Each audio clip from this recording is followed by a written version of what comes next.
Good morning, everyone. There's a beautiful mitzvah in this week's Torah portion. We all know about the mitzvah of charity, tzedakah, to help somebody in need.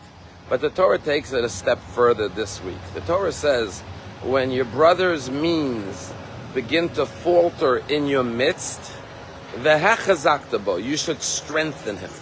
And the rabbis in the Talmud say, what does this mitzvah mean?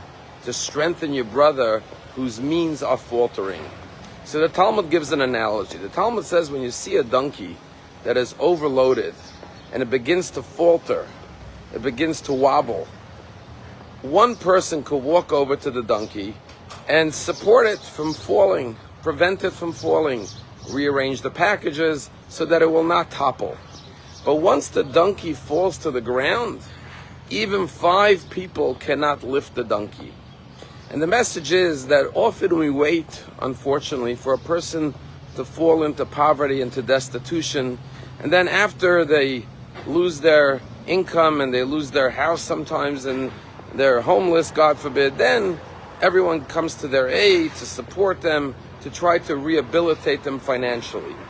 But the real message of the Torah is don't wait till a person collapses and then becomes reliant and dependent on charity.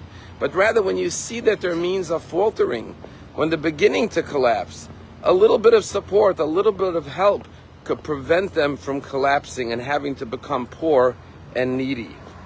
And that's why in this week's Torah portion, one of the commandments is to loan money without interest. Sometimes all someone needs is a little loan to get through a difficult period in their business.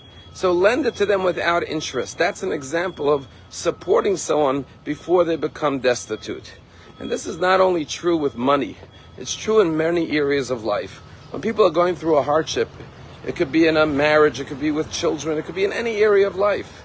With a little bit of guidance and support and encouragement and love, you could prevent something much worse from happening that will take much greater time, effort, resources to try to repair once it's too late. And this is the key of the mitzvah v'chazakta bo. But the key to this is that you have to be able to be intuitive. You see, when a person's poor, it becomes obvious, and then they have no other recourse. They have to turn to others for help. But when a person is going through a difficult period, they may not ask you for help. They may be ashamed to tell you they're going through a difficult period. And therefore you have to have the perception to recognize someone's going through a difficult period. And without them coming to you, you have to sometimes recognize, just like when you see the donkey beginning to falter, you step in and help the person before it's too late. There is a beautiful story that happened 4 years ago during COVID. There's a Jew in Israel, his name is Moshe Greenwald. A wonderful person, had a large family, children, grandchildren, great-grandchildren, over 100 descendants. And tragically, he got infected with the COVID virus, became hospitalized, and he passed away.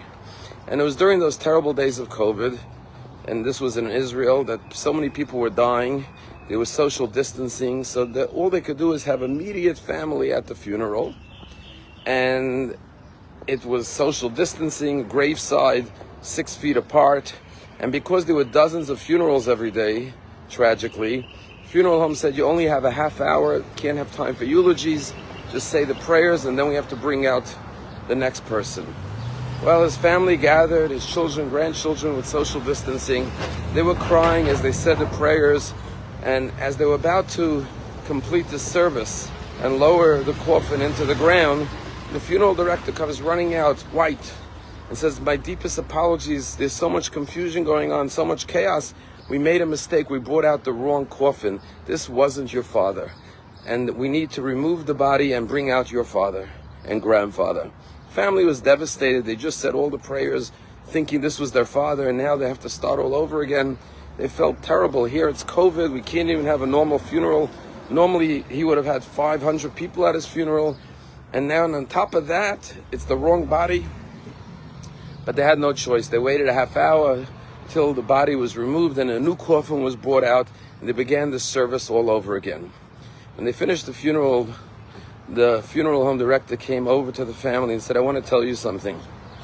That this man who accidentally was taken out for the funeral instead of your father was a Holocaust survivor who came to Israel after the concentration camps and going through the Holocaust, got married, never had children. His wife had passed away, and he lived alone. And he was so alone that unfortunately it took 11 days till it was discovered that he had died in his apartment. And if not for your family, this man would have been buried alone with no one at his funeral except the funeral director. And thanks to your family, he had a respectable funeral with people around him saying prayers with so much love. And the son of Moshe Greenwald said, now I understand what happened. He said, my father was a person who was always dedicated to kindness, always helping people, always going out of his way, seeing what other people needed, always caring for others. And before he left this world physically, he did one more act of kindness to help a person who had nobody at his side, nobody to help him, nobody to give him a respectful, honorable burial. That is the message of Echazak. Look around you, see who's in need, and reach out to help people in a quiet way. No one will even know, but the person who received your help will be forever grateful because you will have prevented them from becoming dependent and reliant on charity. Have a wonderful day.